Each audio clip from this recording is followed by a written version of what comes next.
Hey there, it's Cristina here, and today I'm going to be baking up these beautiful, delicious canelas.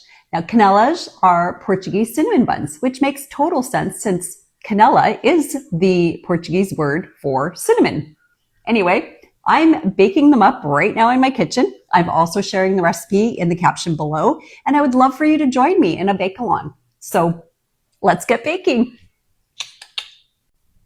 So first part is we're going to get our yeast mixture together. We're going to grab some slightly warm milk, about 90 to 100 degrees temperature-wise. You're going to use your thermometer to make sure it's not too hot, otherwise you're going to kill your yeast. We're going to sprinkle in our yeast next, followed by a little bit of granulated sugar and some all-purpose flour. You're going to combine that all into a bowl. Grab your handy-dandy little whisk. Mix it thoroughly, and then we're going to let that sit until it doubles.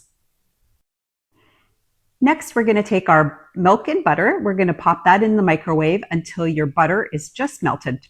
So our yeast mixture is doubled and our butter is melted into our milk. And now we're going to start on our dough. We're going to start by adding 3 eggs, some granulated sugar, and then using our paddle attachment, we're going to mix that up for about 3 minutes on about a medium-high speed.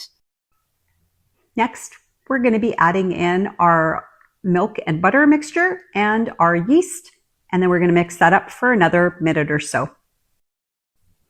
Now we're going to start adding our flour a little bit at a time, and we're going to keep using the paddle attachment until we have almost all of it in. I would say about 25% left. And then we're going to make a switch over to our dough hook. Once our dough hook is attached, we're going to add in the rest of the flour, and then we're going to start kneading.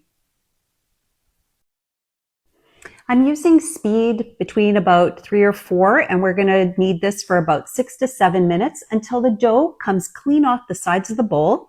And just to make sure, we're going to do a simple little window pane test just to make sure we are ready for that first proofing.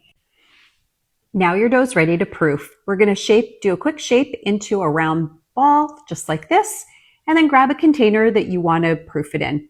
I really love these because it gives you a really accurate look at where your dough's going to start and where it needs to actually finish.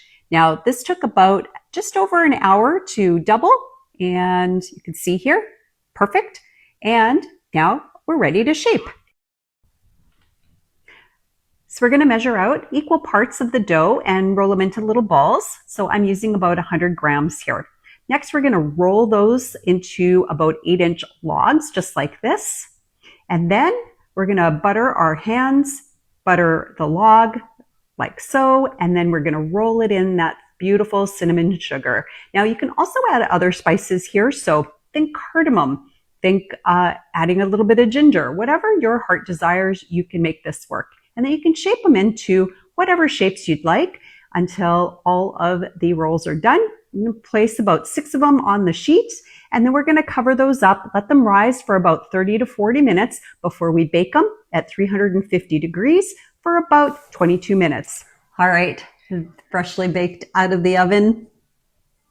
They smell, oh, so incredible. I wish you could be in my kitchen right now because these are amazing. Let's crack into one. All right. Oh, look at that. Nice fluffy dough.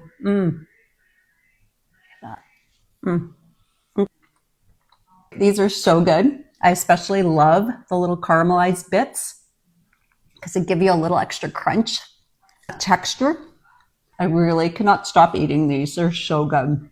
Anyway, I hope you make them and let me know if you do and let me know how you like them. Thanks again for joining me today. Happy baking, everyone.